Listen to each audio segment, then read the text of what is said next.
Helo, Ale Jones Griffith dwi, a dwi'n Bennaeth ar Coleg Meirion-Dwyfor. Croeso i chi i un o golega gorau Cymru.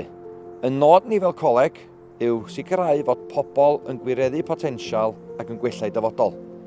Tra fyddwch chi yma efo ni yn y coleg, mae'n bwysig bod chi'n manteisio ar bob cyfle gewch chi, bod hynny yn gyfle i fod yn rhan o grwpiau ffocws, i gyfrannu drafodaethau o dosbarth, neu i sicrhau bod chi'n cymryd rhan yn yr amrywiol weithgareddau da ni'n drefnu ar gyfer yn dysgwyr.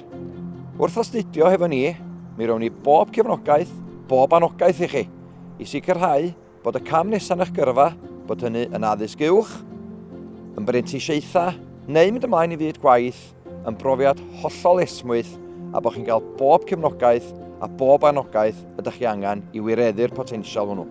Wrth i chi gychwyn ar y flwyddyn academaidd, bod chi'n dod yn ôl am eich ail nedrydydd blwyddyn neu yn ddysgwr newydd, cofiwch bod hi'n bwysig bod chi'n siarad efo ni.